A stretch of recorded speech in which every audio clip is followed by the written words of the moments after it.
মানবতা বিরোধী অপরাধের মামলায় হাসিনার বিরুদ্ধে প্রথম দিনের সাক্ষ্য গ্রহণ শেষ। সর্বোচ্চ শাস্তির দাবি রাষ্ট্রপক্ষের। শাহবাগে চলছে ছাত্র দলের সমাবেশ। শহীদ মিনারে নতুন বাংলাদেশের ইশতেহার ঘোষণা করবে এনসিপি। ভাষাগত ত্রুটি ছাড়া জুলাই সনদের সব বিষয় সম্মত বিএনপি, জানালেন মির্জা নজরুল ইসলাম খান। কারোর জন্য নির্বাচন বিলম্বের সুযোগ নেই।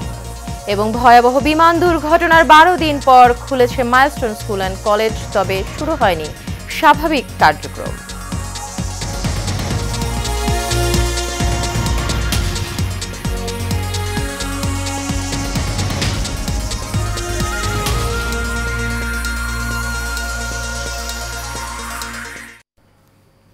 স্বাগত এশিয়ান নিউজে। পুরো সময় জুড়ে আপনাদের সঙ্গে রয়েছে আমি অরণ্য বিনতি ইউনুস। এতক্ষণ শুনছিলেন বিআরবি কেবল ইন্ডাস্ট্রিজ লিমিটেড শিরোনাম। চলে যাচ্ছি বিস্তারিত সংবাদ।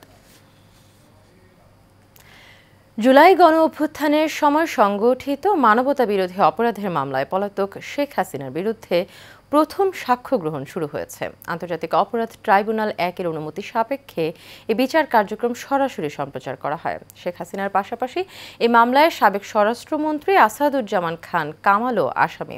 পুলিশের সাবেক মহাপরিদর্শক চৌধুরী আবদুল্লাহ আল মামুন এই মামলায় মানবতা বিরোধী অপরাধের দায় স্বীকার করে নিয়েছেন। হাসিনা এবং অন্য আসামিদের বিরুদ্ধে এই মামলায় মোট 5টি অভিযোগ আনা হয়েছে। শেখ হাসিনার বিরুদ্ধে এ পর্যন্ত ট্রাইব্যুনালে মোট 4টি মামলা হয়েছে।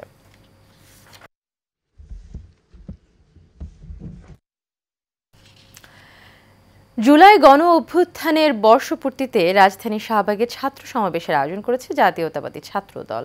বিকেলে সমাবেশ শুরু হওয়ার কথা থাকলেও দুপুরের আগে থেকে সমাবেশস্থল ছাত্রদল নেতাকর্মীদের পদচারণায় মুখর হয়ে উঠেছে।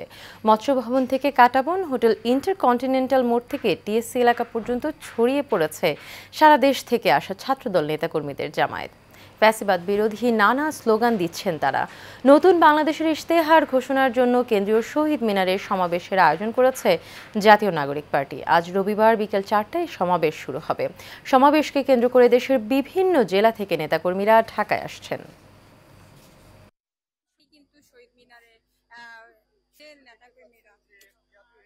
মানুষের এমন কোনো মানুষ নাই, সবাই প্রত্যেক নাহিদ ইসলাম এক দফার ঘোষণা দিয়েছেন। রাজধানীর শাহবাগ এবং আশেপাশের 3টি কর্মসূচিকে ঘিরে শাহবাগ এলাকায় যান চলাচল নিয়ন্ত্রণের সিদ্ধান্ত নিয়েছে ঢাকা মহানগর পুলিশ। ঢাকাবাসীকে ডাইভারশন মেনে বিকল্প পথে চলাচলের পরামর্শ দেওয়া হয়। এছাড়া এইচএসসি এবং বিসিএস পরীক্ষার্থীদের যথেষ্ট সময় নিয়ে পরীক্ষা কেন্দ্রের উদ্দেশ্যে রওনা দেওয়ার অনুরোধ করেছে ডিএমপি। এছাড়া শহীদ মিনার সংলগ্ন সড়ক এবং সোহরাওয়ার্দী উদ্যানের প্রবেশপথ যথাসম্ভব পরিহার করার জন্য অনুরোধ জানিয়েছে পুলিশ।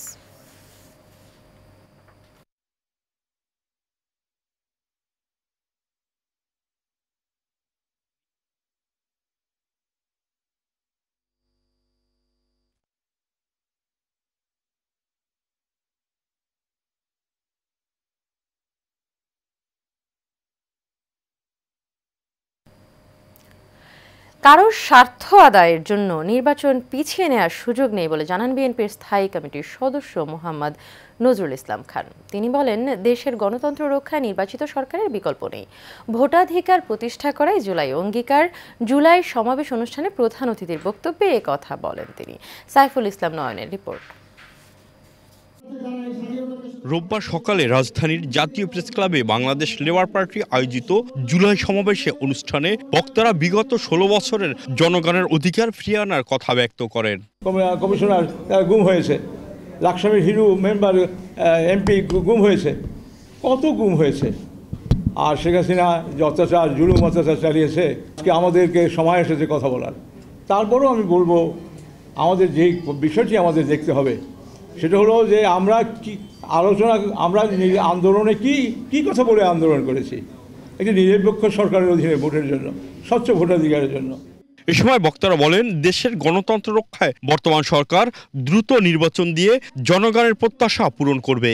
জনগণের কাছে আমরা তাদের নির্বাচনের ক্ষমতা ফিরিয়ে দিয়ে তাদের জবাবদিহিমূলক সরকার প্রতিষ্ঠা করা এবং সেই সরকার প্রতিষ্ঠার মধ্য দিয়ে তারা যাকে ভালো মনে করবে, তারা যদি মনে করে এই সরকার কিংবা এই দল আমাকে আমার অধিকার ফিরিয়ে দেবে, আমার নারী পুরুষ শ্রমিক জনতা সকলের অধিকার, যে জেলে থেকে শুরু করে সমগ্র বাংলাদেশের মানুষের অধিকার ফিরিয়ে দেবে, তাকে আজকে আমাদের ক্ষমতায় আনতে হবে। আমরা যদি গণতন্ত্র পুনঃপ্রতিষ্ঠা করতে না পারি, আমরা যদি তাদের অর্থনৈতিক উন্নয়নের কাজ করতে না পারি, আমরা যদি তাদের জন্য কর্মসংস্থানের ব্যবস্থা করতে না পারি, আমরা যদি তাদের জন্য শিক্ষার পরিবেশ সৃষ্টি করতে না পারি, আমরা যদি তাদের মানবিক মর্যাদা ফিরিয়ে দিতে না পারি, তাহলে বৃথায় এই আত্মত্যাগ, বৃথায় এত সহস্র সহস্র মানুষের আহত হওয়া।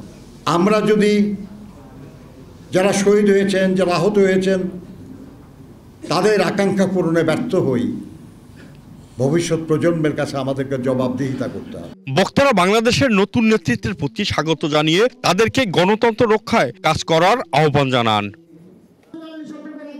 সাইফুল ইসলাম নয়ন, এশিয়ান টেলিভিশন, ঢাকা। এবারে থাকছে মাইলস্টোন ট্র্যাজেডির সংবাদ। ভয়াবহ বিমান দুর্ঘটনার পর টানা তৃতীয় দফায় ছুটি শেষে আজ 12 দিন পর সীমিত পরিসরে খুলেছে milestone school and college.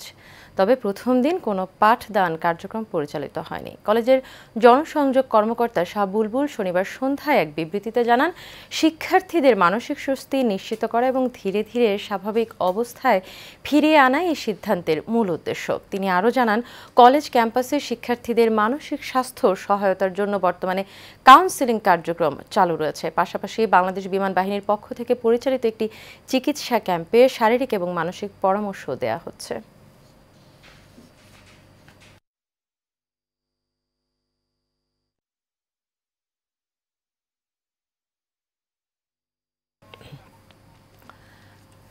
July গণ অভ্যুত্থান, গণতন্ত্র উত্তরণে মহাজাগরণ শীর্ষ গোলটেবিল বৈঠক হয়েছে। এতে প্রধান অতিথি ছিলেন বিএনপির স্থানীয় কমিটির সদস্য মেজর অবসরপ্রাপ্ত হাফিজউদ্দিন আহমেদ বীর বিক্রম।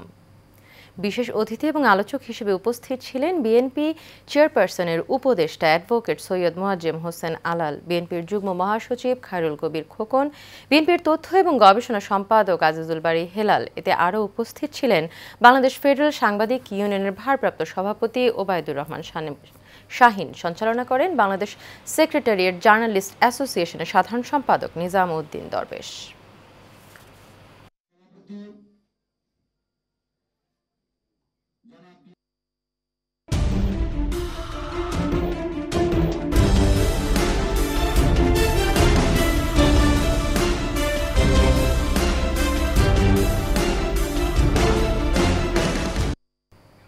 এ পর্যায়ে থাকছে সারা বাংলার সংবাদ। ঢাকার ধামরাইয়ে 5 বছর বয়সী এক শিশুকে বলাৎকারের অভিযোগে সোহাগ নামে এক যুবককে গ্রেপ্তার করেছে পুলিশ। উপজেলার গাঙ্গুটিয়া ইউনিয়নের বারবাড়িয়া এলাকা থেকে তাকে গ্রেপ্তার করা হয়। এই ঘটনায় শিশুটির মা বাদী হয়ে মামলা করেন। এর আগে শুক্রবার বিকেলের দিকে উপজেলার গাঙ্গুটিয়া ইউনিয়নের বারবাড়িয়া এলাকায় এই ঘটনা ঘটে। গ্রেপ্তার সোহাগ ধামরাইয়ের গাঙ্গুটিয়া ইউনিয়নের গান্ধলিয়া এলাকার বাসিন্দা। তিনি একই ইউনিয়নের বারবাড়িয়া এলাকার শাহবুলের বাড়ির ভাড়াটিয়া।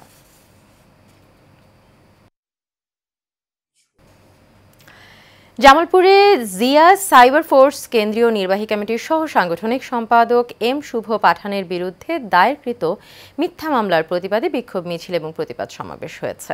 জামালপুর জেলা তারেক রহমান যুব পরিষদের আয়োজনে শহরের দমকল এরিয়া থেকে বিক্ষোভ মিছিল বের হয়। পরে দয়াময়ী মোড়ে প্রতিবাদ সমাবেশে বক্তব্য রাখেন জেএসএফ এর কেন্দ্রীয় নেতা এম শুভ পাঠান, সদস্য সচিব রিপন হোসেন হৃদয় এবং মোহাম্মদ রাজু সহ আরও অনেকে।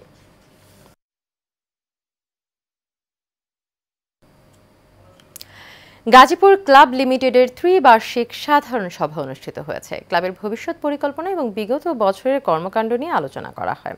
দীর্ঘ 11 বছর ফ্যাসিবাদের দখলে থাকা গাজীপুর ক্লাব লিমিটেডের উদ্ধার করে নতুন এই কমিটি গঠিত হয়েছে। সভায় উপস্থিত সদস্যদের সম্মতিক্রমে গাজীপুর ক্লাব লিমিটেডের 2025 থেকে 2028 মেয়াদের জন্য নতুন কার্যনির্বাহী কমিটি গঠন করা হয়। সভাপতি হিসেবে নির্বাচিত হয়েছেন এম মঞ্জুরুল করিম রনি এবং সাধারণ সম্পাদক পদে নির্বাচিত হয়েছেন মোহাম্মদ ফখরুল ইসলাম।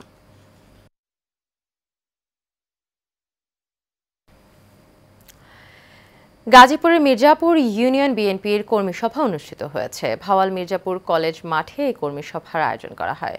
সদর উপজেলা বিএনপির আহ্বায়ক আবু তাহের মুসল্লির সভাপতিত্বে এবং সদস্য সচিব আবু বকর সিদ্দিকের সঞ্চালনায় এতে প্রধান অতিথি ছিলেন কেন্দ্রীয় বিএনপির সহ স্বাস্থ্য বিষয়ক সম্পাদক এবং জেলা বিএনপির সিনিয়র যুগ্ম আহ্বায়ক অধ্যাপক ডক্টর এস.এম. রফিকুল ইসলাম বাচ্চু। বিশেষ অতিথি ছিলেন জেলা বিএনপির আহ্বায়ক কমিটির সদস্য জয়নাল আবেদিন রিজভী, বীর মুক্তিযোদ্ধা আমিনুল হক, শ্রীপুর পৌর বিএনপির সিনিয়র যুগ্ম আহ্বায়ক আনোয়ার হোসেন ব্যাপারী সহ আরও অনেকে।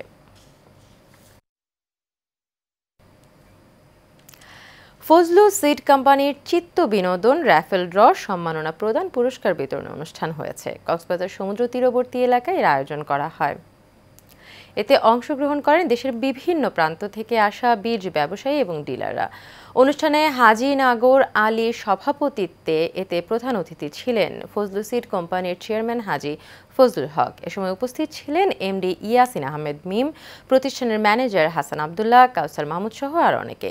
রাজশাহী থেকে আসা আলিশা ট্রেডার্সের আবুল কাশিমকে একটি মোটর বাইক, প্যাসিফিক বীজ ভান্ডার জমির আলীকে ল্যাপটপ, একের অধিক ব্যবসায়ীকে সম্মাননা ক্রেস্ট প্রদান করা হয়। ঢাকা উত্তর সিটি কর্পোরেশন কর্তৃক 50 নং ওয়ার্ডের বাড়ির ওপর অধিক হারে ধার্যকৃত কর প্রত্যাহারের ফরিদ মার্কেট, মুন্সি মার্কেট এবং আজমপুর দক্ষিণ এলাকা ভিত্তিক আলোচনা এবং পরামর্শ সভা দক্ষিণ খানের মধ্য আজমপুর সরকার কমিটি সেন্টারে অনুষ্ঠিত হয়েছে। এতে প্রধান অতিথি হিসেবে ঢাকা মহানগর উত্তর বিএনপির সদস্য এবং নবাব হাবিবুল্লাহ স্কুল অ্যান্ড কলেজের সভাপতি আব্দুস সালাম সরকার সভাপতিত্ব করেন। 50 নং ওয়ার্ড উন্নয়ন কমিটির আহ্বায়ক শামসুল হক সরকার। বিশেষ অতিথি হিসেবে উপস্থিত ছিলেন উন্নয়ন কমিটির সদস্য সচিব সৈয়দ আহমেদ হেলাল। এছাড়াও উপস্থিত ছিলেন দক্ষিণখান থানা বিএনপির যুগ্ম আহ্বায়ক মতিউর রহমান মতি, ইদ্রিস আলী খান, শহীদুল্লাহ মাস্টার, 50 নং ওয়ার্ড উন্নয়ন আয়োজক কমিটি, বাড়িওয়ালা, মার্কেট মালিকগণ।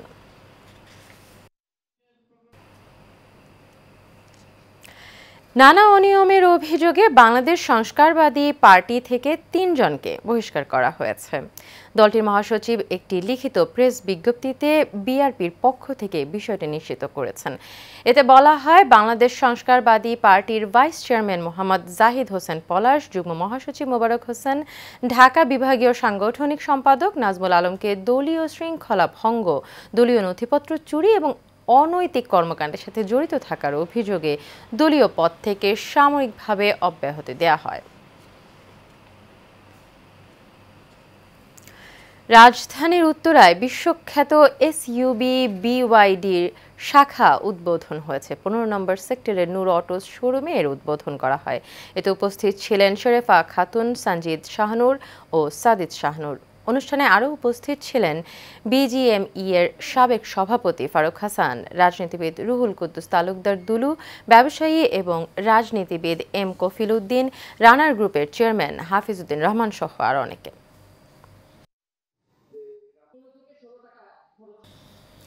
শেষ করবে এশিয়ান নিউজ, তবে যাবার আগে বিআরবি কেবল ইন্ডাস্ট্রিজ লিমিটেড সংবাদ শিরোনামগুলো জেনে নেব আরও একবার।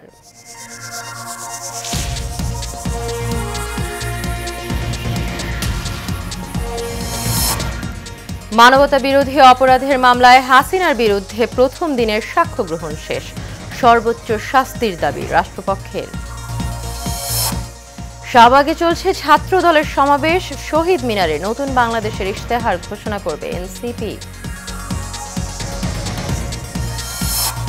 ভাষাগত ত্রুটি ছাড়া জুলাই সনদের সব বিষয় সম্মত বিএনপি, জানালেন নজরুল ইসলাম খান। কারো জন্য নির্বাচন বিলম্বের সুযোগ নেই।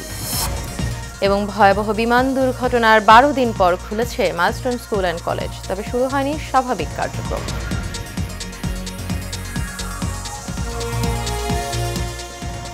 এশিয়ান নিউজ এ পর্যন্তই। পরবর্তী সংবাদ দেখার আমন্ত্রণ রইল। এতক্ষণ সাথে থাকার জন্য সবাইকে ধন্যবাদ।